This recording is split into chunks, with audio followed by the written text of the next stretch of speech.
آگے اب ہم چل کے اس کو دیکھتے ہیں. بہت امپورٹنٹ آیات ہیں. اب جو میں آپ کے سامنے جن کا ذکر کر رہی ہوں یہ سورہ حدید کی جان ہے. یہ آیتیں کسی کو یہ آیتیں سمجھ میں آ جائیں، آپ سمجھ لیں کہ اس کا ٹرانسفارمیشن ہو جائے گا انشاءاللہ تعالیٰ. اس کو ایسی بات یہ سمجھ آئے گی کہ پھر وہ کبھی منافقوں کی کیٹیگری میں شامل نہیں ہوگا. منافق سے میرا مراد یہ ہے کہ مسلمان ہو کر اپنا طرز عمل مسلمانوں جیسا نہ رکھنا. یہ ایکچولی منافقت ہے آج کے دور کی خاص طور پہ.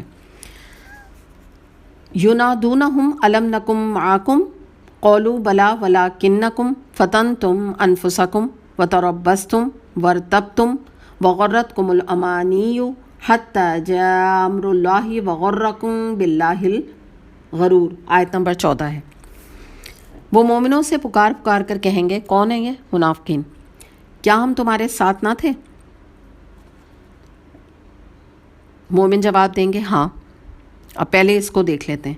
یعنی کیا مراد ہے کہ منافقین کہیں گے کہ دیکھو مومنوں سے کہ ہم اور تم ایک ہی مسلم معاشرے میں نہیں رہتے تھے؟ کیا ہم کلمہ گو نہیں تھے؟ ہاں ہم حجاب نہیں کرتے تھے، ہم سود لیتے تھے، ہاں ہم نعوذ باللہ زنا کرتے تھے، ہم شراب پیتے تھے، لیکن رہتے تو ہم تمہارے ہی معاشرے میں تھے نا. تو ہم بھی تو تمہارے ساتھ کبھی کبھی روزے رکھ لیتے تھے، کوئی ایک دو وقت کی کبھی کبھی نمازیں پڑھ لیتے تھے، ہم تمہاری مجلسوں میں شریک ہوتے تھے، شادی بیاہ اور رشتہ داری میں ہمارے کیا تمہارے ساتھ تعلقات نہیں تھے؟ تو آج یہ کیسی تمہاری اور ہماری جدائی پڑ گئی؟ تو دیکھیے واقعی ایک حقیقت ہے کہ جب دنیا میں ہم ایک مسلم معاشرے میں رہتے ہیں تو ہر طرح کے ہمارے رشتہ دار ہوتے ہیں، ہر طرح کے ہمارے اکوائنٹنس ہوتے ہیں، ملنے جلنے والے لوگ ہوتے ہیں، برادری ہوتی ہے. لیکن یہ تو نہیں ہے کہ انسان جو ہے ان کا جیسا ہو جائے. تو یہ وہ عقل مند مومن تھے کہ جو ایک معاشرے میں رہتے ہوئے انہوں نے امر بالمعروف نہی عن المنکر کیا، لوگوں کو، اپنے رشتہ داروں کو، اپنے خاندان والوں کو. لیکن اگر انہوں نے بات نہ مانی تو ان کی اپنی ذمہ داری تھی.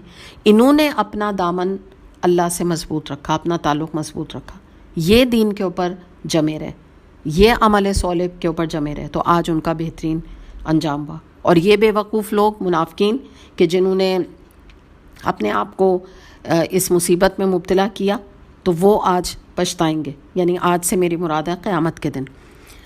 اچھا اب آپ دیکھیے کہ مومن مزید کیا کہہ رہے ہیں، کچھ ریزنز بتا رہے ہیں کہ ان ریزنز کی بنا پر تمہارا یہ انجام ہوا ہے کہ تمہارے لیے آج کوئی نور نہیں ہے اور تم دوزخ میں جا رہے ہو. نمبر 1، وَلَكِنَّكُمْ فَتَنْتُمْ أَنفُسَكُمْ، تم نے اپنے آپ کو فتنے میں ڈالا. اب یہ آپ نوٹ کرتی جائیے، ٹھیک ہے.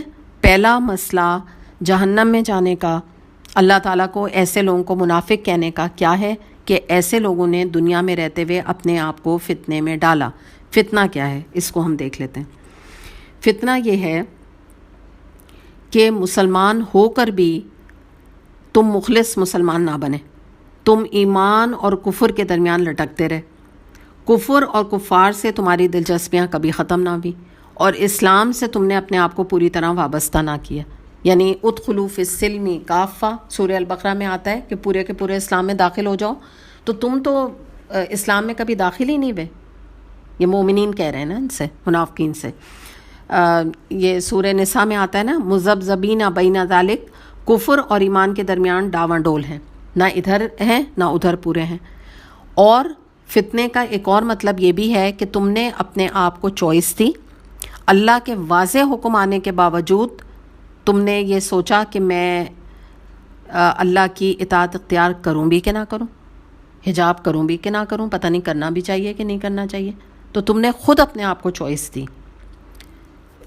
یہ معنی ہو گیا. اس کے بعد اگلی بات انہوں نے سیکنڈ ریزن بتایا کہ وَتَرَبَّصْتُمْ، تم نے موقع پرستی کی. موقع پرستی کا مطلب ہے عربی تربص جو ہے اس میں عربی زبان میں انتظار کرنے اور موقع کی تلاش میں ٹھہرے رہنے کو کہتے ہیں. یعنی جب کوئی شخص دو راستوں میں سے کسی ایک پر جانے کا قطعی فیصلہ نہ کر چکے بلکہ اس فکر میں کھڑا ہو کہ جدھر جانا مفید ہوتا نظر آئے گا تو میں چل پڑوں گا، تو کہا جائے گا کہ یہ تربص میں مبتلا ہے. یعنی ابھی یہ نا اس کا معاملہ ڈاواں ڈول ہے، ابھی یہ بالکل ڈیفینیٹ نہیں اس نے سوچا ہے کہ مجھے کیا کرنا چاہیے. تو منافقین نے کفر و اسلام کے کشمکش میں اس نازک دور میں یہی رویہ رکھا. یعنی موقع پرستی کی. وہ نہ کھل کر کفر کا ساتھ دے رہے تھے، نہ پورے اطمینان کے ساتھ اپنے طاقت اسلام کی نصرت اور حمایت میں صرف کر رہے تھے. یہ تو ماضی کا معاملہ ہے نا. تو آج کے دور میں آپ یہ سمجھیں کہ کچھ لوگ ایسے ہوتے ہیں کہ اپنی جگہ بیٹھے یہ دیکھتے رہتے ہیں کہ کتنے لوگ دین میں آ رہے ہیں. جیسے پہلے وہ منافق دیکھتے تھے کہ بھئی پلڑا کہاں جھک رہا ہے، اگر اسلام کامیاب ہے تو ہم اس کی طرف جھک جائیں گے، اور اگر کفر کو غلبہ ہوگا تو ہم اس کے حامیوں سے مل جائیں گے. تو یہ چیز کہلاتی ہے مفاد پرستی، پروز اینڈ کونس تولتے رہنا، ویٹ اینڈ سی ایٹیٹیوڈ، کہ جس کو کہتے ہیں نا کہ تھوڑا سا رک جائیں، تھوڑا سا میری فرینڈ بھی تھوڑا دین کی طرف آ جائے، میری فلاں جو ہسبینڈ کے فرینڈس کی وائفس ہیں تو ذرا ان کی بھی میں منظور نظر بن جاؤں، اور ابھی جو یہ میرا ایک لائف سٹائل ہے اس کے اوپر کوئی زد نہ لگے. تو جب کبھی میں 70 سال کی ہوں گی، حج کروں گی، تو پھر میں حجاب بھی کر لوں گی، تھوڑا کوئی اور نیک کام بھی کرنے لگوں گی، لیکن ابھی نہیں، ویٹ اینڈ سی. تھوڑا سا مجھے ابھی بات درکار ہے کہ میں اللہ کی نیک بندی بنوں، اللہ کی اطاعت کروں. تو اسی کے اندر اسکیپٹکس بھی آ جاتے ہیں، ایگنوسٹکس بھی آ جاتے ہیں، جن کا آگے ذکر کیا جا رہا ہے. تربستم کے بعد آ رہا ہے ورتب تم شک میں پڑے رہے. ایگنوسٹکس کی تو مین بیماری یہی ہے کہ وہ مسلمان ہو کے بھی اللہ کی کتاب پہ شک کرتے ہیں، قرآن کے اوپر شک کرتے ہیں، قرآن کے احکامات پہ شک کرتے ہیں. کہتے ہیں کہاں لکھا ہوا ہے کہ سود حرام ہے، کہاں لکھا ہوا ہے شراب حرام ہے، کہاں لکھا ہوا ہے کہ عورت حجاب کرے، کہاں سیگریگیشن کا تصور ہے. یہ ان کی سوچ ہوتی ہے. ہوتے مسلمان ہیں کلمہ گو، لیکن ایگنوسٹکس ہوتے ہیں، یعنی شکوک کا شکار ہوتے ہیں. اور ایتھیسٹ بھی اس کے اندر آتے ہیں. ایتھیسٹ بھی جو ہے وہ تو مکمل طور پہ اللہ کا انکار کر دیتے ہیں، ظاہر شک کی بنا پہ کرتے ہیں. تو اسکیپٹکس، ایگنوسٹکس، یہ سب اسی کیٹیگری کے اندر آئیں گے. کہ یعنی مراد یہ ہے کہ یہ جتنے قسم کے شکوک ہیں، یہ یاد رکھے گا ایک منافق کی ہی بیماری ہے، اسی کے اندر یہ بیماری پیدا ہوتی ہے. اور یہی منافقت کا اصل سبب ہوتا ہے، یہی ریزن ہوتی ہے کہ بعض دفعہ ایتھیزم کی شکل میں اسے اللہ کی ہستی میں شک ہو جاتا ہے، بعض کو رسول کی رسالت میں شک ہو جاتا ہے، بعض کو کتاب کے اللہ ہونے میں شک ہو جاتا ہے، بعض کو آخرت اور وہاں کی جو اکاؤنٹیبلٹی ہے اس پر وہ شک کا شکار رہتے ہیں. بعض کہتے ہیں کوئی گناہ اور ثواب نہیں، کوئی جزا اور سزا نہیں. تو بعض یہ کہتے ہیں کہ یہ سب ڈھکوسلیں، اور اصل چیز یہ ہے کہ enjoy life, you only young once, بس اس طرح زندگی گزارو.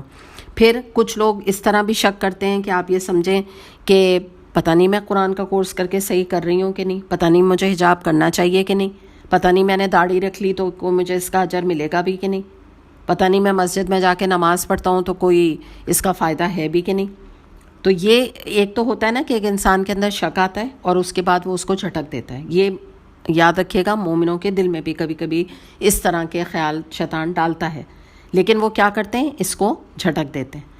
منافق جو ہے وہ اپنے شکوک کو انٹرٹین کرتا ہے، ان کو پکاتا ہے، ان کے اندر اسپائسز ملاتا ہے، ان کو مزیدار بناتا ہے، اور شکوک کو پکا پکا کے اور ایک ایسی شکل دے دیتا ہے کہ اس کے بعد جو ہے وہ اس کو ان شکوک سے نکلنا تقریباً امپاسبل ہو جاتا ہے. تو یہی ان کا مسئلہ تھا، جو بات یہاں بتائی گئی کہ وہ شک میں پڑے رہے. اس کے بعد اگلی بات کیا کہی گئی مومنوں کی طرف سے منافقین کو، کہ وغرتکم الامانی، جھوٹی توقعات تمہیں فریب دیتی رہیں، یہاں تک کہ اللہ کا فیصلہ آ گیا اور آخری وقت تک وہ بڑا دھوکے باز تمہیں اللہ کے معاملے میں دھوکہ دیتا رہا. اب آپ یہ دیکھیے کہ جھوٹی توقعات ان کو کیا دھوکہ دیتی رہیں، اور شیطان کیا دھوکہ دیتا رہا. مثال کے طور پہ انہوں نے یہ توقع جھوٹی لگائی رہے کہ اللہ ہی ہمیں ہدایت نہیں دیتا، جب اللہ ہدایت دے گا تو ہمیں ہدایت مل جائے گی. پھر شیطان نے بھی کچھ چیزیں ان کو بیوٹیفائی کر کے دکھائیں، دھوکے میں مبتلا کیا، بڑے بڑے دھوکوں میں مبتلا کیا. اور وہ یہ تھا کہ جیسے concert for a good cause, کہ بھئی کینسر پیشنٹ کے لیے کانسرٹ کرو، بڑا تمہیں جو ہے اس کا اجر و ثواب ملے گا. تو یہ دونوں چیزیں میں آپ کو ساتھ ساتھ بتا رہی ہوں کہ کچھ جھوٹی توقعات بھی ان کی تھیں، کچھ شیطان نے بھی ان کو ساتھ ساتھ بہکایا. اچھا، جھوٹی توقعات جو ہوتی ہیں وہ دراصل وشفل تھنکنگ ہوتی ہے، اس کا شکار ہونا. وہ کیا ہوتی ہے، اللہ بڑا غفور الرحیم ہے، اللہ ہمیں ہر صورت میں معاف کر دے گا، ہم نبی کریم صلی اللہ علیہ وسلم کے امتی ہیں، ہماری شفاعت 100% ہے. پھر اس کے بعد یہ کہ وشفل تھنکنگ یہ بھی کہ religion is the personal matter, شفاعت میرا حق ہے، اور اللہ از ناٹ دیٹ پیٹی کہ اللہ چھوٹی چھوٹی باتوں پر ہمیں پکڑے. اور مزید شیطان نے کیا بہکایا دھوکے باز نے کہ ایسا کرو کہ جب تمہاری تھوڑی عمر ہو جائے گی، بچیوں کی شادی ہو جائے گی، 80 سال کی ہو جاؤ گی، تو حج کر کے تم حجاب کر لینا اور نیک کام کر لینا اور تم سیدھی جنت میں چلی جاؤ گی. دوسری بات، شیطان انسان کے کم عمل پر اس کو مطمئن کر دیتا ہے اور کہتا ہے اللہ تم سے راضی ہے. تم 2 وقت کی نماز تو پڑھتی ہو، اپنی فرینڈ کو دیکھو وہ تو 1 وقت کی نماز نہیں پڑھتی. تم کم سے کم دوپٹہ تو اوڑھتی ہو، وہ تو دوپٹہ بھی نہیں اوڑھتی. تم کم سے کم پینٹس تو پہنتی ہو، وہ تو کپریز پہنتی. پھر شیطان نے یہ بھی دھوکہ انسان کو دیا کہ تم سے اللہ تعالیٰ راضی ہے تبھی تو تمہیں نواز رہا ہے. تمہارے اوپر تو تم اتنی گناہ کے کام اگر کرتی ہو تو تمہارے اوپر تو بجلی نہیں گرتی، تمہیں تو کوئی ٹرک آ کے کچل کے نہیں چلا جاتا.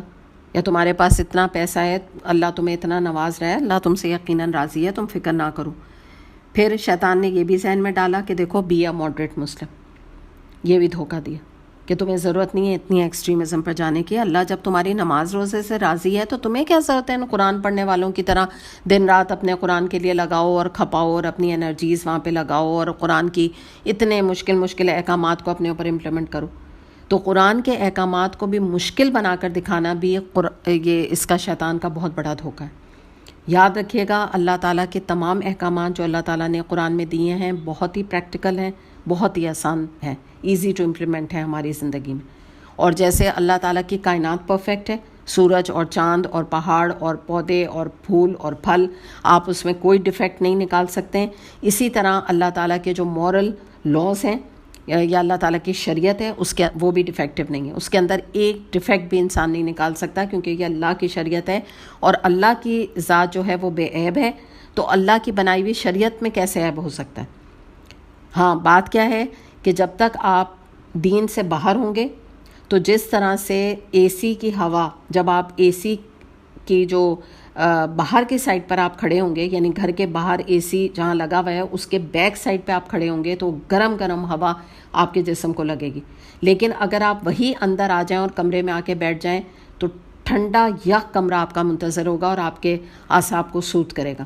تو بالکل بات یہی ہے کہ جو لوگ دین کے اندر داخل نہیں ہوتے، باہر سے ان کو دین اسی طرح سے مشکل اور جس کو کہتے ہیں نا کہ آپ سمجھ لیجئے کہ مشکل بھی لگتا ہے اور تکلیف دہ بھی لگتا ہے، گرم ہوا کی طرح. لیکن جو لوگ دین کے اندر داخل ہو جاتے ہیں تو ان کو دین بھی آسان لگتا ہے، دین کی برکتیں بھی ان کی زندگی میں آتی ہیں اور وہ کبھی بھی لوٹ کر اپنی گناہ آلود زندگی کی طرف جانا نہیں چاہتے جب ان کو ایک دفعہ دین کا اور اسلام کا اور قرآن کا اور حدیث کا الحمدللہ مزہ لگ جاتا ہے. لہٰذا آج نہ تم سے کوئی فدیہ قبول کیا جائے گا